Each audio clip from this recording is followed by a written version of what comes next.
আজও এই পৃথিবীর বিভিন্ন প্রান্তে টিকে আছে কিছু ভয়ঙ্কর উপজাতি।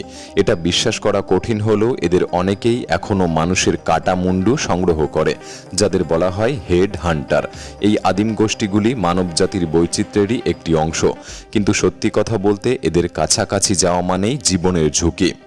আজকের ভিডিওতে আমরা দেখাবো এমন কিছু ভয়ঙ্কর উপজাতিকে যাদের সঙ্গে দেখা করার ভুল আপনি কখনোই করতে চাইবেন না, কারণ এইসব জায়গা কিংবা এইসব দ্বীপে প্রবেশ করলেই আপনার শেষ নিশ্চিত হতে পারে। অনেকেই বলে এই উপজাতিদের মধ্যে কেউ কেউ এখনো মানুষ ধরে নিয়ে যায়, হত্যা করে, এমনকি খেয়েও ফেলে। তাদের এলাকায় বাইরের কেউ গেলে আর ফিরে আসা প্রায় অসম্ভব। এরা সরকার কিংবা আধুনিক কোনো নিয়ম মানে না। এই মানুষগুলি যেন একেবারে আলাদা এক জগতের বাসিন্দা, যেখানে আইন চলে তাদেরই নিয়মে। তারাই যেন সেই অঞ্চলের রাজা। তাই সাবধান, কারণ এদের সামনে পড়লে জীবন নিয়ে ফিরে আসতে পারবেন কিনা তা নিয়ে সন্দেহ রয়েছে। তাই ভিডিওটি সম্পূর্ণ দেখার অনুরোধ রইল। আর নতুন বন্ধুরা অবশ্যই পাশে থাকা সাবস্ক্রাইব লেখাটি প্রেস করে বেল আইকনের অল অপশন সিলেক্ট করুন। Naga head Hunter. আমাদের থাম্বনেলে যেসব আদিবাসীদের দেখা যাচ্ছে মুখে ও শরীরে আঁকা রং পাশাপাশি হেঁটে যাচ্ছে, তারাই সেই ভয়ঙ্কর এক জাতিগোষ্ঠীর অংশ, যাদের নাম শুনলেই শরীর শিউরে ওঠে। ভারতের পূর্বাঞ্চলে গভীর অরণ্যে বসবাসকারী এই উপজাতিদের নাম নাগা। এদের শিকড় সেই মঙ্গলদের বংশধারাই বলে মনে করা হয়। দ্বাদশ শতক থেকে তারা বিভিন্ন ছোট ছোট গোষ্ঠীতে বিভক্ত হয়ে এই অঞ্চলে বসবাস শুরু করে। তবে ভারতের স্বাধীনতার পর 1947 সালে তারা একত্রিত হতে শুরু করে একটি জাতিগত পরিচয় গড়ে তুলতে। নাগাদের মধ্যে সবচেয়ে ভয়ঙ্কর ছিল কোনাক যোদ্ধা গোষ্ঠী। ভারতীয় লোককথায় এদের নাম এক ভয়ালো পরিচয়ে জড়িয়ে আছে, যা ছিল হেড হান্টার। তাদের যুদ্ধ জয় মানেই ছিল শত্রুদের মাথা কেটে বাড়ি ফেরা। সেই মুন্ডুগুলি তারা ট্রফির মতো সাজিয়ে রাখত এবং বিশ্বাস করত এই মাথাগুলিতে লুকিয়ে আছে এক জাদুকরী শক্তি, যা গ্রামে সুখ সমৃদ্ধি, ভালো উপার্জন আর শান্তি বয়ে আনবে। এই কাটা মাথাগুলি শুধু পুজোরই অংশ ছিল না, বরং তাদের ঘরের দেওয়াল ও দরজায় ঝুলিয়ে রাখা হতো, যেন এক অদ্ভুত সজ্জা। ইউরোপীয়রা যখন প্রথম এই উপজাতিদের মুখোমুখি হয়, তারাও রীতিমতো অবাক হয়েছিল।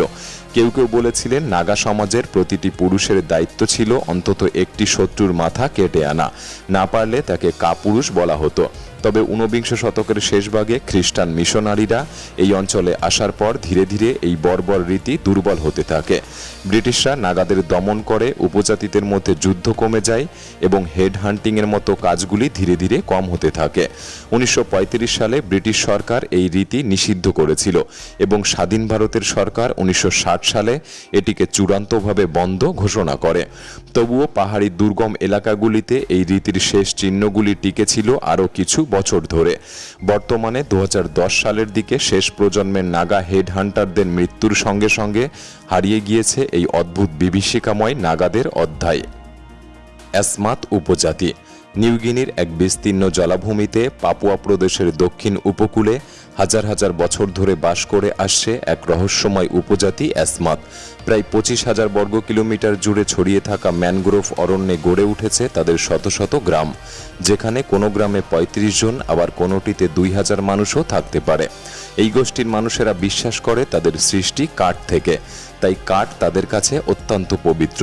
প্রাচীনকাল থেকেই তারা কাঠের তৈরি ঢাল, ড্রাম, নৌকা, মূর্তি ও পূর্বপুরুষদের স্মারক স্তম্ভ তৈরি করে এসেছে, যা আজও তাদের সংস্কৃতির এক অবিচ্ছেদ্য অংশ। তবে অ্যাসমাতদের ইতিহাস শুধু শিল্পকর্মে সীমাবদ্ধ নয়। তারা একসময় কুখ্যাত ছিল মানুষ খেকো ও হেড হান্টার হিসাবে। তাদের বিশ্বাস ছিল কাউকে হত্যা করে তার মাথা সংগ্রহ করলে তার শক্তি নিজের মধ্যে স্থানান্তর হয়। এমনকি তারা মাথার খুলি পালিশ করে সাজিয়ে রাখত ঘরের ভেতর, আর অনেক সময় বালিশের জায়গায় ওই খুলি ব্যবহার করত। শুধু মাথা নয়, তারা ছিল নামহরণকারী শিকারী। তারা বিশ্বাস করত কোনো শত্রু গ্রামবাসীকে হত্যা করে খেলে তার নাম, পরিচয় এবং শক্তি নিজের মধ্যে চলে আসে। এমনকি কোনো শিশুকে নাম দেওয়া হতো অনেক বছর পর, সে শত্রুপক্ষের কাউকে হত্যা করে তার নাম পরিচয় নিজের করে নিত। যদিও এই বর্বর সংস্কৃতি এখন অতীত, কারণ মিশনারিদের প্রচেষ্টায় এবং সময়ের পরিবর্তনে অ্যাসমাতরা আজ অনেকটাই বদলে গিয়েছে, কিন্তু কিছু গোষ্ঠী এখনও আছে যারা পুরনো রীতিকে আজও মেনে চলে। নর্থ সেন্টিনেল উপজাতি। বিশ্বের সবচেয়ে বিচ্ছিন্ন, রহস্যময় ও বিপজ্জনক উপজাতিগুলির মধ্যে একটি হল নর্থ সেন্টিনেলিস। ভারতের আন্দামান সাগরে অবস্থিত নর্থ সেন্টিনেল দ্বীপে এই গোষ্ঠী বসবাস করে। এটি এমন এক দ্বীপ যেখানে প্রবেশ মানেই মৃত্যুকে আহ্বান করা। বিশ্বাস করা হয় তারা আফ্রিকা থেকে আগত মানবজাতির প্রথম প্রবাহের উত্তরসূরি, যারা প্রায় 60,000 বছর ধরে এই দ্বীপে বিচ্ছিন্ন জীবনযাপন করছে। তাদের জীবনযাপন মূলত শিকার ও সংগ্রহ ভিত্তিক। জলজ প্রাণী, বন্য শূকর আর ফলমূলই তাদের খাদ্যের উৎস। এই গোষ্ঠী বাইরের জগৎকে একেবারে প্রত্যাখ্যান করেছে। 2006 সালে ভুল করে দ্বীপের কাছে চলে আসা 2 জেলে তাদের হাতে নিহত হয়। তাদের এই আচরণে স্পষ্ট, বাইরের কেউ এলে তারা সেটিকে হুমকি মনে করে এবং তাদের উপর নির্মমভাবে আক্রমণ করে। ভারত সরকার আইন করেছে এই দ্বীপে প্রবেশ সম্পূর্ণ নিষিদ্ধ, যাতে তারা নিজের মতো করে বাঁচতে পারে এবং তাদের ঐতিহ্য বজায় রাখতে পারে। তবে তাদের জনসংখ্যা খুবই কম এবং চিকিৎসা ও বাইরের জগতের কোনো সংস্পর্শ না থাকায় এই উপজাতি একদিকে যেমন রহস্যময় তেমনি অতি ঝুঁকিপূর্ণ। সুরি উপজাতি ইথিওপিয়ার পশ্চিম অংশে ওমো উপত্যকার পাহাড়ি প্রান্তে বাস করে এক কঠোর, সাহসী ও রীতিনিষ্ঠ গোষ্ঠী সুরি উপজাতি। প্রায় 34,000 মানুষ নিয়ে গঠিত এই জনগোষ্ঠী ছড়িয়ে আছে ইথিওপিয়া ও দক্ষিণ সুদানের সীমান্তবর্তী এলাকায়। তাদের ধর্মীয় বিশ্বাস অনুযায়ী আকাশের দেবতা তুমুই জীবন, বৃষ্টি ও উর্বরতার উৎস। গোত্রের এক ব্যক্তি কারু হিসাবে কাজ করেন দেবতা ও জনতার মাঝে সংযোগকারী হিসাবে। তবে তুমুকে নিয়ে কোনো আনুষ্ঠানিক পূজা পদ্ধতি তাদের মধ্যে নেই, বরং পূর্বপুরুষদেরকেই বেশি গুরুত্ব দেওয়া হয়। তাদের বিশ্বাস পূর্বপুরুষেরা জীবিতদের ভাগ্য ও স্বাস্থ্যকে প্রভাবিত করে। সুরি পুরুষরা অংশ নেয় এক ভয়ঙ্কর লাঠিযুদ্ধ প্রতিযোগিতায়, যার নাম ডোঙ্গা, যা একাধারে যুদ্ধ, খেলা ও নারীদের আকৃষ্ট করার এক রীতিতে পরিণত হয়েছে। এই লড়াইয়ে প্রাণ হারায় অনেকে। নারীরা নিচের ঠোঁটে বড় মাটির চাকতি পরে, যা তাদের সৌন্দর্যের প্রতীক। এই চাকতির আকার যত বড়, তার পিতার গরুপণ তত বেশি। এদের বিবাহের সময় একজন পাত্রকে পাত্রীর বাবাকে প্রায় 60টি গরু ভেট হিসাবে দিতে হয়, যা এক অনন্য নীতি। এদের রাগ খুব হিংস্র। আপনি যদি কখনো এদের এলাকায় প্রবেশ করেন, আপনার ব্যবহারের উপরই নির্ভর করবে আপনি বেঁচে ফিরবেন নাকি মৃত। কুবো উপজাতি আমাজনের গহীন জঙ্গলে বসবাসকারী কুবো উপজাতি, যারা নিজেদেরকে ডাকে ডি লালা নামে, কিন্তু ব্রাজিলীয় মিডিয়ায় এরা পরিচিত হেড ব্যাশার নামে, কারণ তারা যুদ্ধ করত বিশাল হাতুড়ি বা কাঠের ক্লাব নিয়ে। একবার এদের একটি হামলায় ব্রাজিল সরকারের 7 জন কর্মকর্তা নিহত হয়েছিল, কিন্তু সরকার তাদের বিরুদ্ধে কোনো রকম ব্যবস্থা নেয়নি, কারণ তাদের মতে কুবোরা ব্রাজিলের আইনই জানে না, কি সরকার কি সাধারণ তারা তা বোঝে না। এই উপজাতির ভাষা প্যানো গোত্রভুক্ত, যেটি ম্যাটিস এবং মেয়রুনা গোত্রের ভাষার সাথে সম্পর্কযুক্ত। এদের সবচেয়ে ভয়ঙ্কর দিক হল ইনফ্যান্টিসাইড বা নবজাতক হত্যা। যদি কোনো শিশু জন্মগতভাবে ত্রুটিপূর্ণ হয় বা দীর্ঘ রোগে ভোগে, তাহলে তাকে হত্যা করা হয়।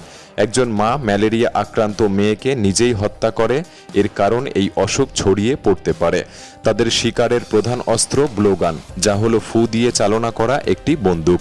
তারা তীরধনুক ব্যবহার করলেও এই ব্লোগানে শিকার সফল খুব বেশি হয়, তাই এই বন্দুকের উপর তাদের ঝোঁক বেশি।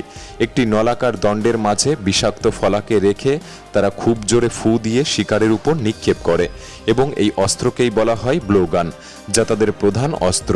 এই অস্ত্রের আঘাতে একটি মানুষকে মরতে কয়েক মিনিট সময় লাগবে, কারণ এই বন্দুক থেকে বের হওয়া ফলাতে যে বিষ লাগানো থাকে তা অত্যন্ত বিষাক্ত এবং এই বিষ তারা আমাজনের গহীন জঙ্গল থেকে সংগ্রহ করে। কুজারেনো উপজাতি আমাজনের গভীর অরণ্যে শত শত বছর ধরে আরও একটি বিচ্ছিন্ন গোষ্ঠী বাস করে, যাদেরকে বলা হয় মাস্কোপিরো বা কুজারেনো। পেরুর জঙ্গলে ব্রাজিল সীমান্তের কাছে প্রায় 600 বছর ধরে তারা বাইরের কারো সঙ্গে যোগাযোগ না করেই টিকে আছে। তবে এখন বন উজাড়, ড্রাগ চোরাচালান ও পর্যটনের হুমকিতে তাদের অনেকেই লুকোনো জীবন থেকে বেরিয়ে আসছে। খাদ্য, অস্ত্র ও সরঞ্জামের জন্য বিভিন্ন গ্রামে তারা আক্রমণ করছে। একবার 2 জন ব্যক্তিকে তারা তীর মেরে হত্যা করেছিল। তারা যেসব প্রাণী আগে দেখেনি, যেমন কুকুর কিংবা বাইরের ভাষা বুঝতে না পারলে তারা তাদেরকে শত্রু ভেবে হিংস্র হয়ে ওঠে। পেরু সরকার এখন অন্য কোনো উপজাতি থেকে এমন কাউকে খুঁজছে যে মাস্কোপিরোর ভাষা বুঝতে পারবে এবং তাদেরকে সভ্য সমাজে ফিরিয়ে নিয়ে আসবে। পেরুর সরকার সরাসরি মুখোমুখি সংঘর্ষে যেতে পারছে না, কারণ জাতিসংঘের নিয়ম অনুযায়ী এসব গোষ্ঠীর বিচ্ছিন্ন থাকার অধিকার রয়েছে এবং রাষ্ট্রের দায়িত্ব হলো সেটিকে রক্ষা করা। এই উপজাতিগুলির মধ্যে কোনটি আপনাকে সবচেয়ে বেশি অবাক করে? আমাদের কমেন্ট বক্সে লিখে জানাতে পারেন।